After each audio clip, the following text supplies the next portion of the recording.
तो अपना द्विघात समीकरण में गुणनखंड विधि द्वारा हल करना चल रहा था और इसमें 4.2 के समस्यात्मक प्रश्न अधिकांश हो गए थे। लास्ट प्रश्न नंबर 6, 4.2 का छठा प्रश्न। एक कुटीर उद्योग के अंदर बर्तनों का एक दिन में निर्माण किया जाता है। किसी विशेष दिन उन बर्तनों की लागत रुपए में उस दिन बनने वाले बर्तनों की संख्या से भी 3 अधिक है। तो बर्तनों की संख्या तथा प्रत्येक बर्तन की लागत ज्ञात कीजिए। तो सबसे पहले अपन मान लेते हैं, माना बर्तनों की संख्या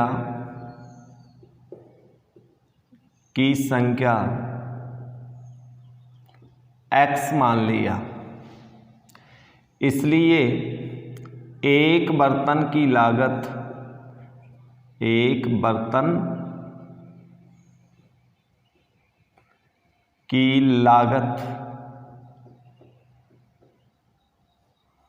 बराबर बर्तनों की संख्या से दुगने से 3 अधिक। तो बर्तनों की संख्या को दुगना करें तो 2x और इससे भी 3 रुपये अधिक तो +3 कर दिया जाए। ये लागत हो गई। एक बर्तन की लागत इतनी, बर्तन इतने बन रहे हैं, लेकिन उस दिन की कुल लागत 90 रुपये प्रश्नानुसार। अब अपने पास समीकरण बनेगा। समीकरण देखिए कैसे बनता है। जैसे मान लो कि एक बर्तन की लागत 10 रुपये है और उस दिन 25 बर्तन बने, तो कुल लागत बर्तनों की संख्या को लागत से गुणा करें। तो यहाँ बर्तनों की संख्या उस दिन x है, लागत ये है, इन दोनों को गुणा करें तो 90 आना चाहिए।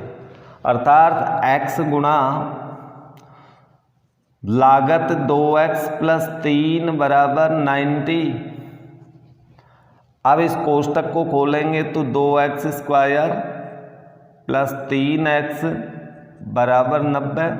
अर्थात हमारे पास एक द्विघात समीकरण बन गई, -90 बराबर 0। पहली और तीसरी संख्या का गुणनफल 180। ऐसी संख्या ढूंढो कि गुणा करें तो 180 आए और जोड़ने घटाने पर अपने पास 3 आए।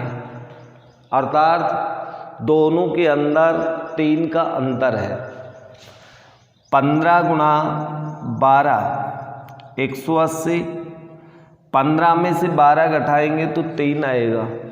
तो 3 के गुणनखंड होंगे 15 - 12, यानी 2x² प्लस यहाँ पर अपन लिखेंगे 15 - 12 x - 90 बराबर 0।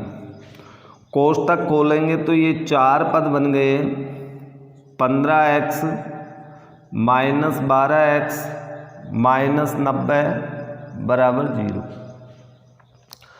पहले दो में कॉमन x, तो x प्लस 2x + 15 या -12 में से 6 का भाग जा रहा है, 6 का भाग इसमें भी जाएगा, लेकिन 12 कॉमन नहीं आएगा। अधिकतम 6 कॉमन ले सकते हैं। 6 का भाग 12 में 2x, अगला चिन्ह बदल जाएगा और ये 6 का भाग इसमें 15 × 90 बराबर 0। एक गुणनखंड अपना 2x + 15, दूसरा गुणनखंड अपना हुआ x - 6 बराबर 0।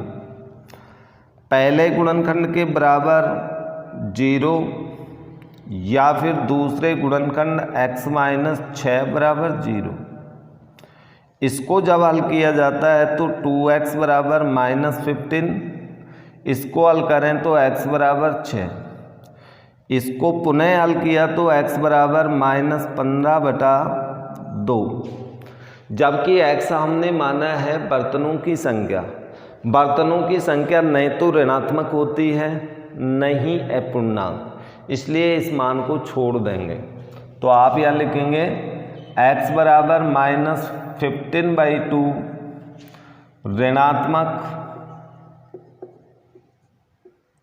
व अपूर्णांक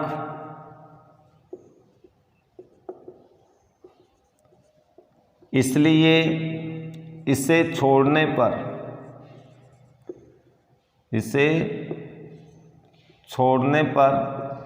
इसको अपन छोड़ देते हैं। जब इसको छोड़ेंगे तो x इक्वल अपने पास 6 आ गया, x का मान 6, अर्थात उस दिन बने बर्तनों की संख्या 6 होगी। इसलिए x बराबर 6 अपन को प्राप्त हुआ। तो ये x बराबर 6 बर्तनों की संख्या हो गई, इसलिए बर्तनों की संख्या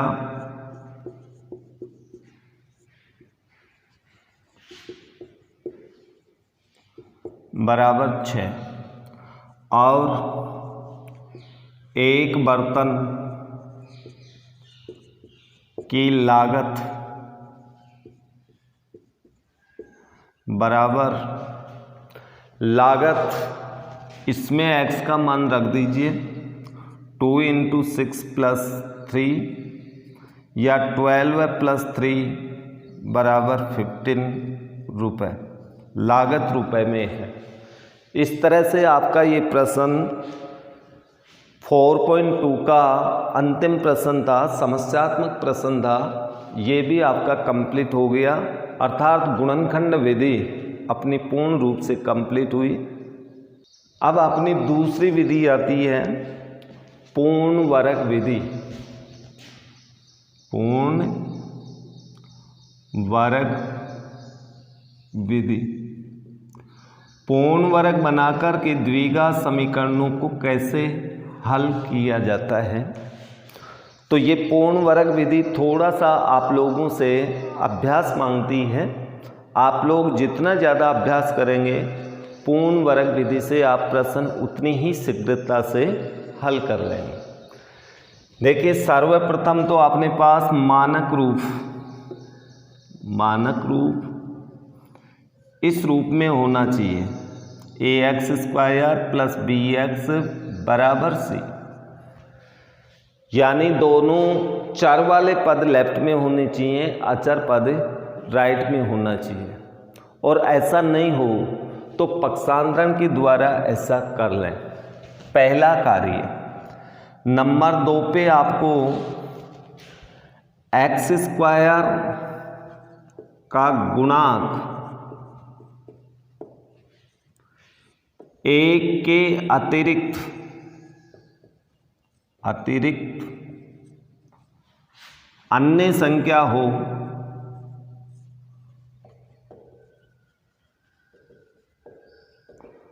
तो उसका सभी पदों में भाग देवें, सभी पदों में भाग देवें। चाहे -1 भी गुणांक हो तो सारे पदों में -1 का भाग देना पड़ेगा। x² का गुणांक 4 हो तो 4 का भाग देना पड़ेगा। x² का गुणांक 2 हो तो 2 का भाग सभी पदों में देना पड़ेगा। फिर नंबर 3 पे भाग देने के पश्चात x के गुणांक को आधा करके उसके वर्ग को दोनों पक्षों में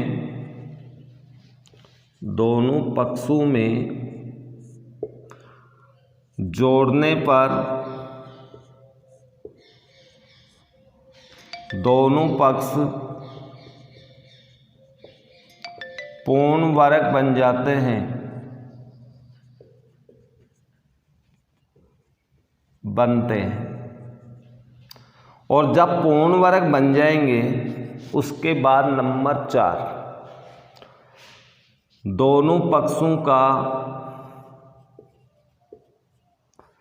वर्गमूल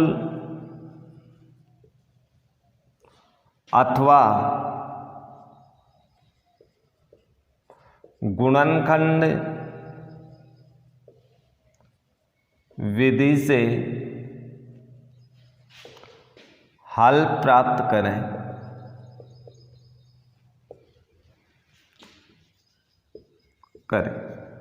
ये आपकी पूर्ण वर्ग विधि है, यानी इसमें आपको ये 4 नियम याद रखने पड़ेंगे और इन 4 नियमों के अनुसार ही आपको प्रश्न हल करना होगा, यानी प्रश्न को इन चारों नियमों की प्रक्रिया के द्वारा आपको आगे बढ़ाना है। तो पूर्ण वर्ग विधि से वो प्रश्न हल हो जाएगा। पूर्ण वर्ग विधि से जो प्रश्न अपन हल करेंगे उत्तर तो वही आएगा, जो गुणनखंड विधि से करेंगे तब भी उत्तर वही आएगा, और पूर्ण वर्ग से करेंगे तब भी उत्तर वही आएगा। लेकिन परीक्षा में आपसे ये पूछा जाए कि पूर्ण वर्ग विधि से ही हल करें, तो फिर अपन को इसी विधि से हल करना पड़ेगा। गुणनखंड विधि से हल कर दोगे तो उत्तर तो सही आ जाएगा, लेकिन अंक नहीं मिलेंगे। इसलिए विधियां अपन को सभी सीखनी हैं। ओके, तो आइए इस विधि से अपन किस तरह से प्रश्न हल करते हैं, अभी कुछ एग्जाम्पल्स देखते हैं। ये एक पूर्ण वर्ग विधि का प्रश्न है कि इसे पूर्ण वर्ग विधि से हल करें। अब पूर्ण वर्ग से हल करें तो सबसे पहले आप ये देखो कि क्या ये मानक रूप में है। भाई पूर्ण वर्ग विधि का मानक रूप भी तो होना चाहिए ना। अब पूर्ण वर्ग विधि का मानक रूप लाने के लिए इसे पहले पक्षांतरण करते हैं। 5x² - 6x = 2। अब ये पूर्ण वर्ग विधि के अनुसार मानक रूप में है। दोनों x चर के पद लेफ्ट में हैं, अचर पद राइट में है। अब इसके बाद दूसरा नियम अपना ये कहता है कि x² का गुणांक देखो कितना है, 5 है, तो 5 का भाग सभी पदों में देना होगा। यदि +1 हो तो भाग नहीं देना है। तो 5 का भाग देने पर, 5 का भाग देने पर सब पदों में 5 का भाग दे दो। इसमें 5 का भाग देंगे तो 5 कट जाएगा, ये 6/5x और ये हो गया 2/5। 5 का भाग दे दिया। अब इसमें x का गुणांक देखिए कितना है। x का गुणांक 6/5 है। 6/5 को आधा कर दें। आधा भिन्न संख्या को कभी भी आधा करोगे तो हर डबल हो जाता है, तो ये आधा हो गया 6/10। 6/10 मीन्स 3/5। 6/5 का आधा होगा 3/5। हर को दुगुना करना है, हर को 2 से गुणा करना है भिन्न संख्या में, और पूर्ण संख्या हो तो फिर 2 का भाग दे देना, आधा हो जाएगा। तो अब आप यहाँ पर, मैं वैसे लिख के बता देता हूँ लेकिन आपको लिखना नहीं है, आप डायरेक्ट करेंगे। यहाँ मैं लिख रहा हूँ x का गुणांक 6/5 का आधा -3/5 का वर्ग दोनों पक्षों में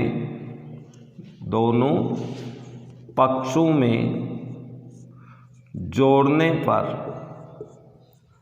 अब इसके दोनों पक्षों में ये जोड़ दीजिए। x² - 6/5x में जोड़ेंगे -3/5 का वर्ग, और इधर भी आपको यही जोड़ना है, -3/5 का होल स्क्वायर।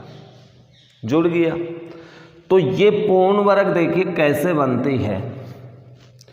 चर आप ऐसे कैसे लिख देंगे, जो जोड़ा था उसको चिन्ह सहित लिखना है 3/5 का होल स्क्वायर। जब इसको आप खोलोगे तो आपको यही 3 पद प्राप्त होंगे। खोल के देख लेना आप वर्ग वाले सूत्र से। बराबर 2/3, ये +9/25 होगा, ये x माइनस 3/5 का होल स्क्वायर बराबर, इसमें लघुत्तम आपके पास आ गया 75। 75 को लघुत्तम लेंगे तो ये 50 प्लस 27, यानी अपने पास कुल मिला के इसका मान आ जाएगा 77/5, या फिर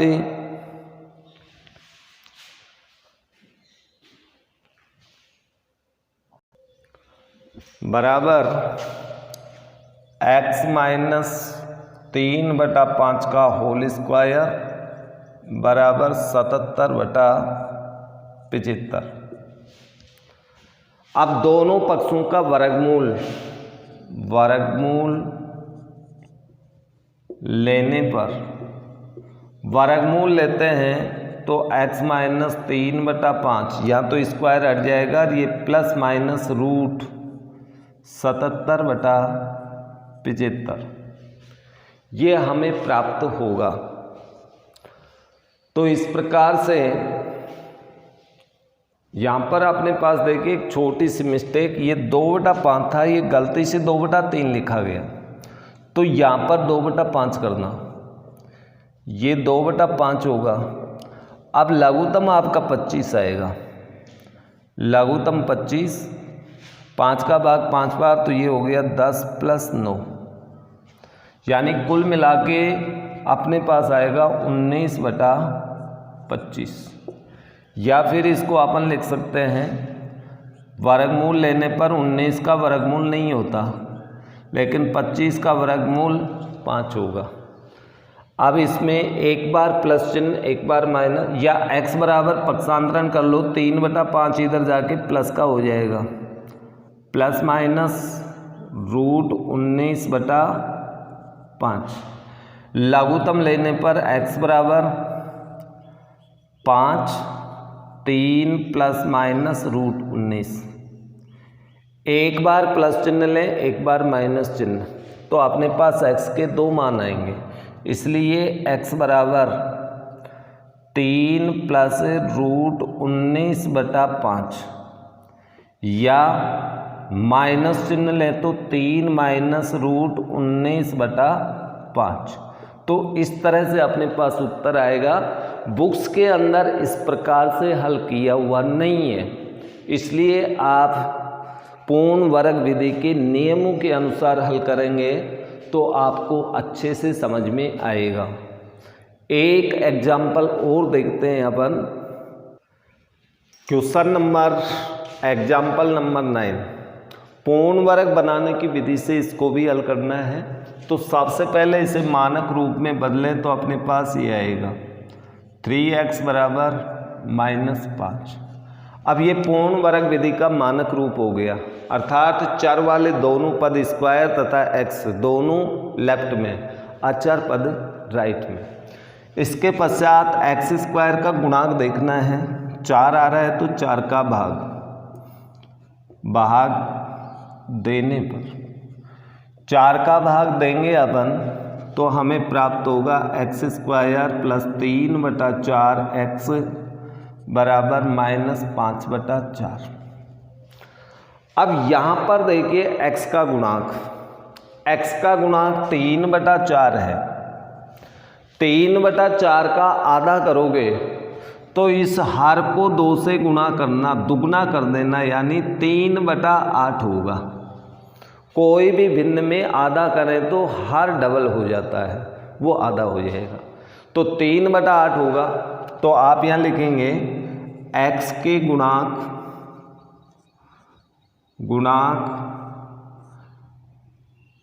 3/4 का आधा 3/8 का वर्ग दोनों पक्षों में जोड़ने पर, दोनों पक्षों में जोड़ दीजिए। अब इसका वर्ग जोड़ना है, यानी x square plus 3/4x plus जोड़ना है अपन को 3/8 का वर्ग। बराबर इस पक्ष में भी आपको 3/8 का वर्ग जोड़ना है। दोनों पक्षों में जोड़ दिया। यदि एक ही पक्ष में सबको रखे तो एक ही पक्ष में ये वर्ग जोड़े भी गए और घटाए भी गए, दोनों कार्य करने पड़े। तो यहाँ पर वर्ग कीजिए, वर्ग करेंगे तो अपने पास x जो जोड़ा था उसे चिन्ह सहित का होल स्क्वायर, ये हो गया पूर्ण वर्ग। दूसरा इधर -5/4, इसका वर्ग करेंगे तो 9/64। इसको आगे हल करें, 3/8 का होल स्क्वायर बराबर लघुत्तम 64। 64 में 4 का भाग देंगे 16 बार, 16 को 5 से गुणा करें तो ये हो गया अपने पास -80 + 9, या फिर x + 3/8 का होल स्क्वायर बराबर माइनस में 71/64। ये ऋणात्मक आ रहा है अपने पास। दोनों पक्षों का वर्गमूल लेने पर दाएं पक्ष का वर्गमूल नहीं होगा, क्योंकि दायां पक्ष से ऋणात्मक है और ऋणात्मक संख्याओं का वर्गमूल नहीं होता। लेने पर -71/64 का वर्गमूल नहीं होगा, क्योंकि ऋणात्मक संख्या का वर्गमूल नहीं होता। संख्या का वर्गमूल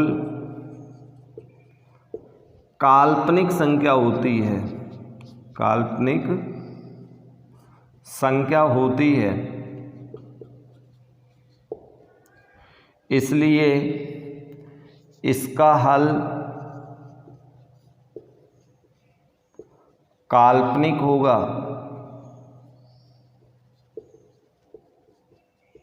यही आपका उत्तर होगा, क्योंकि काल्पनिक संख्या कल्पना के द्वारा आधारित होती है, उसमें कोई वास्तविक मान प्राप्त नहीं होता। तो इस प्रकार से पूर्ण वर्ग बनाने की विधि थी। पूर्ण वर्ग द्वारा द्विघात समीकरण हल करना अपन ने 2 एग्जाम्पल्स देखे। नियम आपको 4 विशेषता याद रखनी है, उन चारों के अकॉर्डिंग आप चलेंगे तो द्विघात समीकरण पूर्ण वर्ग विधि से हल होगा। अब इसके बाद में अपन तीसरी विधि देखते हैं, जो कि बहुत इम्पोर्टेंट है, द्विघाती सूत्र। द्विघाती सूत्र, या इसका दूसरा नाम है मानक सूत्र, या फिर इसको अन्य नाम श्रीधराचार्य सूत्र विधि आदि नामों से जाना जाता है। द्विघाती, मानक अथा द्राचार्य सूत्र या आचार्य सूत्र भी कह दिया जाता है। तो सबसे पहले आता है इसका मानक रूप, यानी कोई भी द्विघात समीकरण हो उसका मानक या व्यापक रूप इस रूप में होना चाहिए, यानी ax² + bx + c = 0, यानी सारे के सारे पद बराबर से लेफ्ट में होने चाहिए, बराबर के राइट हैंड में 0 होना चाहिए। यहाँ पर a का अर्थ वैसे तो आपको पहले लिखा दिया था, x² का गुणांक होता है, b का अर्थ होता है x का गुणांक, चिन्ह सहित ये मान रखने होंगे, केवल गुणांक। c अचर गुणांक होता है, गुणांक, ये इनका अर्थ होता है। जब इस द्विघाती सूत्र की सहायता से अपन द्विघात समीकरण को हल करते हैं तो सबसे पहले ABC के मान ज्ञात करें और ABC के मान ज्ञात होने के पश्चात एक अपन विभक्तिकर का मान ज्ञात करते हैं, इसे बोलते हैं विभक्तिकर या विभक्तिकार, जिसे संकेत में D द्वारा व्यक्त करते हैं, कैपिटल D, और कैपिटल D का मान होता है B² - 4AC, अर्थात ABC के मान इसमें रखने से D का मान प्राप्त होगा, जिसे विभक्तिकर कहते हैं। और इस विभक्तिकर में द्विघात समीकरण की प्रकृति की जांच की जाती है, लेकिन प्रकृति आपको बाद में बताऊंगा। पहले अपन मानक या द्विघाती सूत्र की सहायता से द्विघात समीकरण हल करना सीख रहे हैं। तो यदि विभक्तिकर आप पहले ज्ञात कर लेते हो तो द्विघाती सूत्र ये होगा, द्विघाती सूत्र, यानी हल करने के लिए x बराबर आप इस सूत्र का प्रयोग कर दें -b ±√d विभक्तिकर का मान बटा 2a, ये लाइन पूरे के नीचे है। यदि d पहले ज्ञात कर लेते हो तो इस सूत्र का प्रयोग करें, ये द्विघाती सूत्र है। अथवा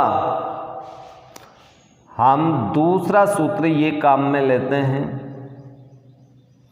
यदि मान लो आप पहले D ज्ञात नहीं करते, विभक्तिकर ज्ञात नहीं करते, विभक्तिकार ज्ञात नहीं करते, तो फिर द्विघाती सूत्र ये होगा x बराबर -b ±√b²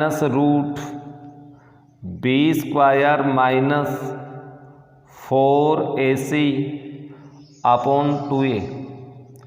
फिर आपका द्विघाती सूत्र के रूप में इस सूत्र का प्रयोग करना है, ये सूत्र होगा। तो दोनों में से किसी भी सूत्र का प्रयोग करें। यदि D पहले ज्ञात हो जाए तो ये, और D आप पहले ज्ञात नहीं करते तो डायरेक्ट ये। फिर इन सूत्रों को लगाने के पश्चात अर्थात इनमें ABC व D के मान रखकर हम मान प्राप्त करेंगे। एक बार प्लस चिन्ह रखेंगे, एक बार माइनस चिन्ह रखेंगे, तो हमें 2 मूल प्राप्त होंगे। ओके, तो द्विघाती सूत्र पर आधारित अपन कुछ प्रश्न करके देखते हैं। एग्जाम्पल नंबर 11 समस्यात्मक प्रश्न है, अर्थात पहले अपन को द्विघात समीकरण बनानी पड़ेगी। क्या कह रहे हैं? ऐसे 2 विषम धन पूर्णांक ज्ञात कीजिए जिनके वर्गों का योगफल 290 हो। तो सबसे पहले अपन मान लेते हैं, माना एक विषम पूर्णांक, विषम धन पूर्णांक x है। आपको मैंने पहले बताया कि सम और विषम क्रमांगत हो तो आपको 2 जोड़ना है, और केवल क्रमांगत शब्द दे रखा हो तो 1 जोड़ना है। इसलिए दूसरा क्रमांगत विषम धन पूर्णांक ये आपका होगा x+2। अब प्रश्नानुसार प्रश्न क्या कह रहा है? प्रश्न कह रहा है कि इनके वर्गों का योगफल, दोनों का वर्ग करो, पहले का वर्ग दूसरे का वर्ग x+2 का होल स्क्वायर, और इनका योगफल कितने के बराबर है? 290। तो ये अपने पास एक द्विघात समीकरण बन गई। प्लस इसका वर्ग खोलेंगे तो 3 पद आएंगे, 4x + 4 बराबर 290 या 2x² plus 4x plus 4 minus 29 290। तो इस प्रकार से 2x² प्लस 4x माइनस ये बच गया अपने पास 286 बराबर 0। अब सभी पदों में 2 आपका सार्व आ रहा है, तो सार्व 2 लेने पर x² प्लस 2x माइनस 143 बराबर 0। ये 2 0 से निरस्त हो गया, तो द्विघात समीकरण हमें ये प्राप्त हुआ और इसको हल करना है द्विघाती सूत्र की सहायता से। तो द्विघाती सूत्र की सहायता से हल करने के लिए अपने पास 2 तरीके हैं। या तो पहले d का मान ज्ञात कर लें, d ज्ञात नहीं करें तो डायरेक्ट द्विघाती सूत्र लगा दें। तो मैं यहाँ पर पहले d ज्ञात कर देता हूँ, इसलिए d बराबर b² माइनस 4ac। इसमें मान रखो b मीन्स x का गुणांक 2 का वर्ग minus 4 into a means x² का गुणांक 1, c मीन्स 143 या फिर d बराबर हमें प्राप्त हो गया 4 माइनस 4 को 143 से गुणा करेंगे 12 का 2 16 1 17 असल 1 4 1 5 या फिर d बराबर माइनस 568 प्राप्त हुआ। ये d का मान प्राप्त हुआ। अब d का मान आने के पश्चात यहाँ पर आपने देखिए एक छोटी सी गलती कर दी। c का मान माइनस 143 है, तो इसे माइनस 143 लिखो। माइनस 143 को माइनस 4 से गुणा करेंगे तो ये प्लस होगा, और प्लस होगा तो फिर ये हो गया 576 d का मान। अब इसके बाद में द्विघाती सूत्र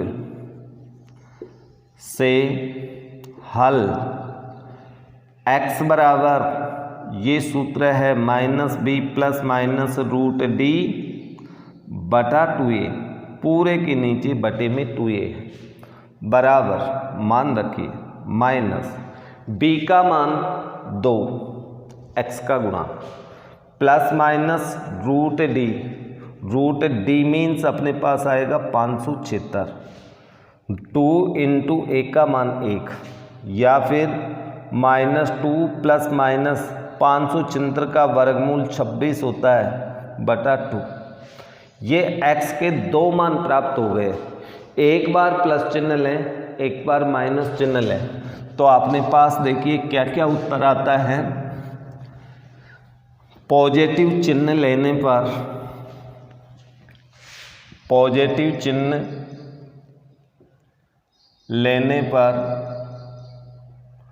जब पॉजिटिव चिन्ह लेंगे इसमें से तो x बराबर माइनस 2 प्लस 26 बटा 2 बराबर बचा 24 बटा 2 बराबर 12।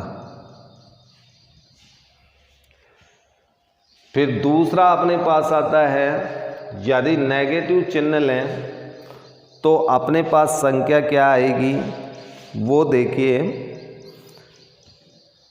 24 एक मिनट, ये 576 था, 576 था भाई, और 576 क्योंकि सम नहीं आना चाहिए ना, विषम आना चाहिए, तो इसका मतलब गलती हुई है अपने से। देखिए 576 का वर्गमूल 26 नहीं होता, 24 ही होता है, तो ये 24 कीजिए। 24 करोगे प्लस चिन्ह लोगे तो यहाँ भी 24 आएगा।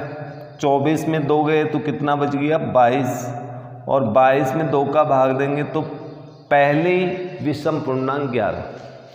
अब नेगेटिव चिन्ह लेते हैं। नेगेटिव चिन्ह लेने पर अब नेगेटिव चिन्ह लेंगे तो x बराबर -2 माइनस 24 बटा 2 बराबर -26 बटा 2 बराबर -13। ये तो ऋणात्मक है छोड़ने पर, क्योंकि हमें तो धन विषम पूर्णांक ज्ञात करने हैं, इसलिए x बराबर हमें एक मान प्राप्त हुआ 11। तो एक विषम पूर्णांक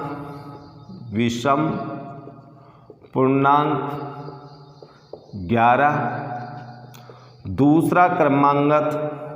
दूसरा क्रमांगत विषम पूर्णांक आपने माना था x प्लस 2, तो x का मान 11 प्लस 2 बराबर 13। इस तरह से आपके पास दो विषम पूर्णांक प्राप्त होंगे। ये -13 वाला नहीं है, -13 तो छोड़ना पड़ेगा क्योंकि धन पूर्णांक ही आपको लेने हैं। ओके, तो इस प्रकार से ये द्विघाती सूत्र या मानक सूत्र या श्रीधराचार्य सूत्र विधि कहलाती है। अस्तित्व हो, द्विघात समीकरण का अस्तित्व हो तो द्विघाती सूत्र की सहायता से हल करें।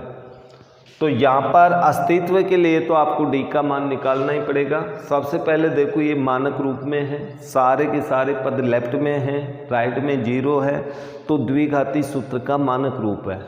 तो सबसे पहले हम डी ज्ञात करते हैं विभक्ति कर b² - 4ac। b का मान यहाँ पर है -5,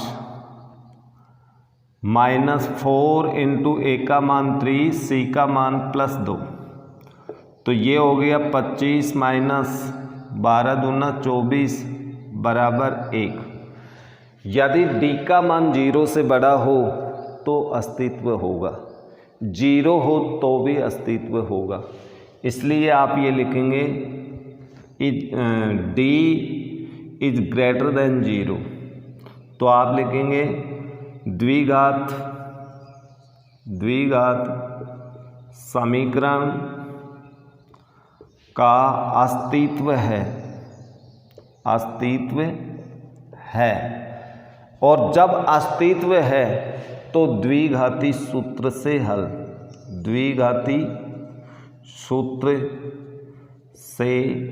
हल। x बराबर, अब आप सूत्र लगा दें क्योंकि इसमें d निकाला हुआ है तो d के रूप में मान रखो, b का मान -5 है तो कोष्टक में ±√d का मान 1 है, 2 इंटू a का मान x² का गुणांक 3, यानी x बराबर हमें कोष्टक खोलेंगे तो +5 ±1 का वर्गमूल 1/6। एक बार प्लस चिन्ह लें, एक बार माइनस चिन्ह। पॉजिटिव चिन्ह लेने पर भाई दो चिन्ह है इसमें तो पॉजिटिव लें, 5 + 1/6 या x बराबर 6/6 या x बराबर 1। नेगेटिव चिन्ह लेने पर जब नेगेटिव चिन्ह लेंगे अपन तो x बराबर 5 - 1/6 बराबर 4/6 मीन्स 2/3। तो इस प्रकार से x के दो मान प्राप्त होते हैं, x बराबर 1 और x बराबर 3/2। ये आपकी द्विघाती सूत्र विधि है और द्विघाती सूत्र की सहायता से इस प्रकार से आप पहले मानक रूप देखें, मानक रूप सही हो तो ABC का मान रख के D का मान ज्ञात कर लें और द्विघाती सूत्र का प्रयोग कर दें। और यदि मान लीजिए आपके पास मानक रूप नहीं है द्विघाती का, तो पहले द्विघाती रूप में उसे प्राप्त करें, उसके पश्चात आप विभक्तिकार या डायरेक्ट द्विघाती सूत्र का प्रयोग करें। तो नेक्स्ट एग्जाम्पल नंबर 14, जो कि काफ़ी इम्पोर्टेंट एग्जाम्पल है, कई बार बोर्ड परीक्षा में आया हुआ है। एग्जाम्पल नंबर 14 का पहला प्रश्न, मूल ज्ञात कीजिए। जो आपका 14 नंबर एग्जाम्पल है इसमें दो क्वेश्चन दिए हुए हैं, लेकिन दोनों ही क्वेश्चनों में देखने पर आपको द्विघाती दिखाई नहीं दे रहा होगा, लेकिन इन्हें द्विघाती रूप में अपन बदल सकते हैं। जैसे ही अपन एलसीएम लेकर इनको हल करेंगे ये द्विघात के रूप में हमारे सामने प्रेजेंट होंगे। तो सबसे पहले लेफ्ट का यहाँ पर देखिए x डज नॉट इक्वल 0 दे रखा है। इसका अर्थ ये है कि x का कोई भी मूल 0 नहीं होगा। और इसमें दे रखा है कि x का कोई भी मान 2 नहीं होगा, 2 पर ये अस्तित्व में नहीं होगा। तो सबसे पहले इसका लघुत्तम लेफ्ट का x आएगा, इसके नीचे 1 है तो ये x² प्लस 1 बराबर 3। इसको x को पक्षांतरण करें तो x² प्लस 1 बराबर 3x। x इधर जाके गुणा होगा। पक्षांतरण करें तो x², 3x को इधर लाएंगे माइनस होगा, प्लस 1 बराबर 0। ये द्विघात समीकरण नंबर 1 बन गया, जो कि बिल्कुल मानक रूप में है। यहाँ पर a का मान 1 है, b का मान -3 है, c का मान 1 है।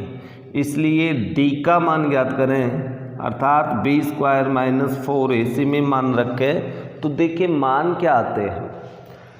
b का मान -3 का वर्ग -4 इंटू a मीन्स अपने पास कितना है भाई 1, c का मान भी 1। हल करने पर 9 - 4 बराबर 5। d का मान 5 प्राप्त हुआ, 0 से बड़ा है, अर्थात मूलों का अस्तित्व। मूल का मतलब है हल ही करना है आपको, x के मान निकालना है। तो द्विघाती सूत्र से, द्विघाती सूत्र, अब द्विघाती सूत्र से अपन मान निकालें तो x बराबर ये आपका द्विघाती सूत्र है -b प्लस माइनस √d/2a। इसमें मान रखें। अब इसमें मान रखेंगे -b का मान -3 तो ये कोष्टक में लिखें, plus minus √d means 5, 2 into a means आपके पास कितना है भाई, a का मान 1 है। अब कोष्टक खोलेंगे तो माइनस माइनस +3 प्लस माइनस √5, 2 को 1 से गुणा किया बटा 2। तो इस प्रकार से अपन ये लिख सकते हैं, एक बार प्लस चिन्ह लें, एक बार माइनस चिन्ह लें तो अपने पास 2 मूल प्राप्त होंगे। इसलिए आप ये लिख सकते हैं, इसलिए x बराबर, एक बार प्लस चिन्ह लें इसमें से तो 3 प्लस √5 बटा 2, या एक बार माइनस चिन्ह लें बटा 2। ये आपके 2 मूल हो गए, ये 2 मूल हैं।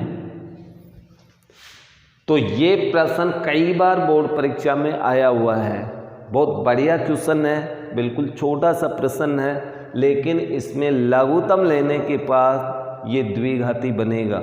बिना लघुत्तम के तो आप जज भी नहीं कर पाएंगे कि ये द्विघाती है। ओके, अब इसी तरह से आपका इसमें सेकंड प्रश्न है। सेकंड प्रश्न में भी आपको एलसीएम लेना पड़ेगा। तो एलसीएम लेकर के मैं द्विघात बना देता हूँ। द्विघात बनाने के पश्चात मानक विधि से या द्विघाती सूत्र से आप स्वयं हल करें। तो क्वेश्चन नंबर 2, इसमें लेफ्ट का लघुत्तम x इंटू x - 2 लघुत्तम ले लिया। इस x का भाग लघुत्तम में देंगे, ये कट जाएगा, इतनी बार गया तो ये इसके अंश से गुणा होगा तो x - 2, आगे चिन्ह माइनस, इस हर का भाग लघुत्तम में देंगे, x बार जाएगा, x को अंश से गुणा किया x बराबर 3। ऊपर देखिए -x प्लस x कट गया, सिर्फ -2 बटा नीचे कोष्टक खोल दो, x² - 2x बराबर 3। पुनः पक्षांतरण करें, -2 बराबर, ये वाली संख्या 3 से गुणा हो जाएगी, इसको 3 से गुणा करेंगे तो 3x² - 6x।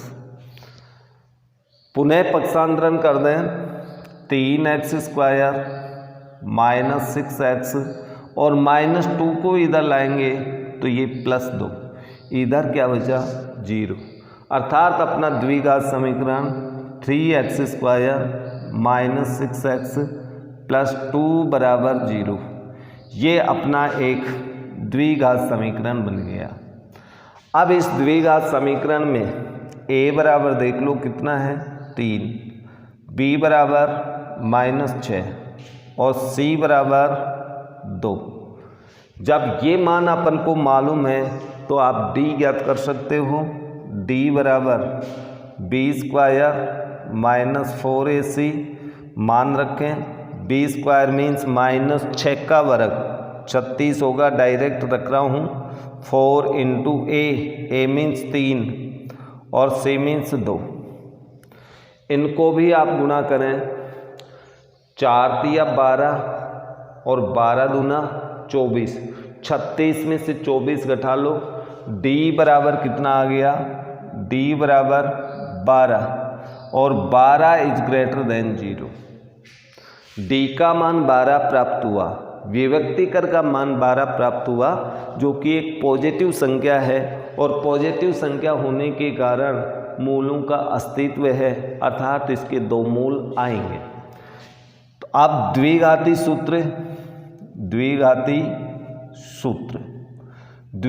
सूत्र से हल या मूल भी लिख सकते हो, हल भी लिख सकते हो, मूल और हल का अर्थ एक ही है। तो x बराबर -b ±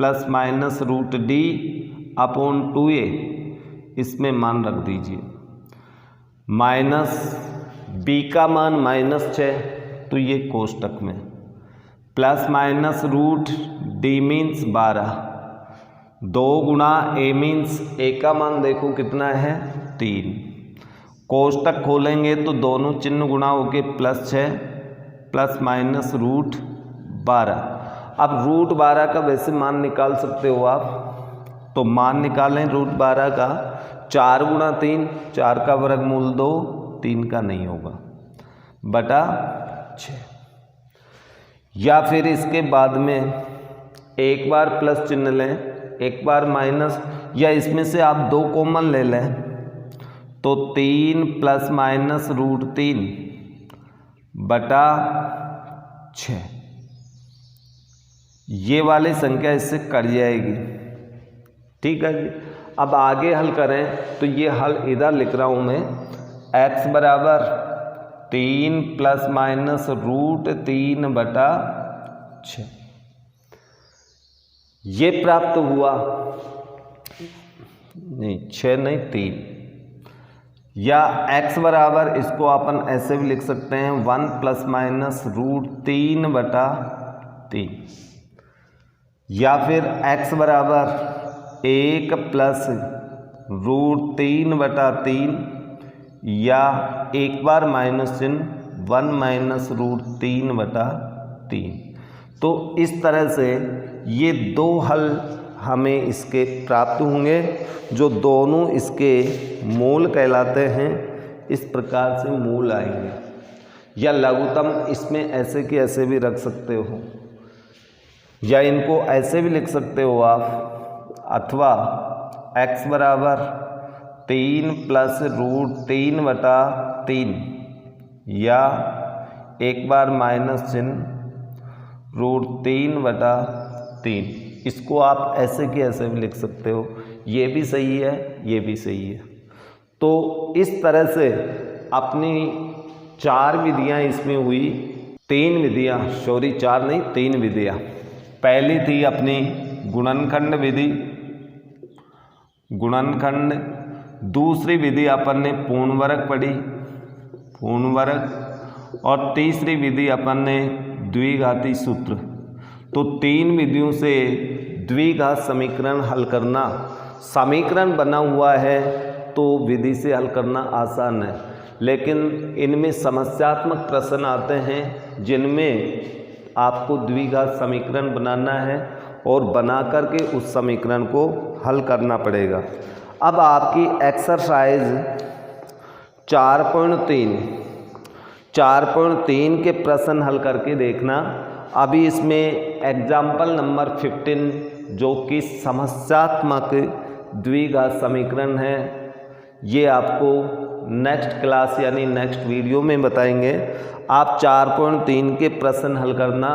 कोई भी प्रश्न नहीं आए तो वो आज ही मैसेज या कमेंट्स बुक में लिखकर या फ़ोन करके पूछ लें, जिससे कि आने वाले अगले वीडियो में आपको उसका सॉल्यूशन प्राप्त हो सके।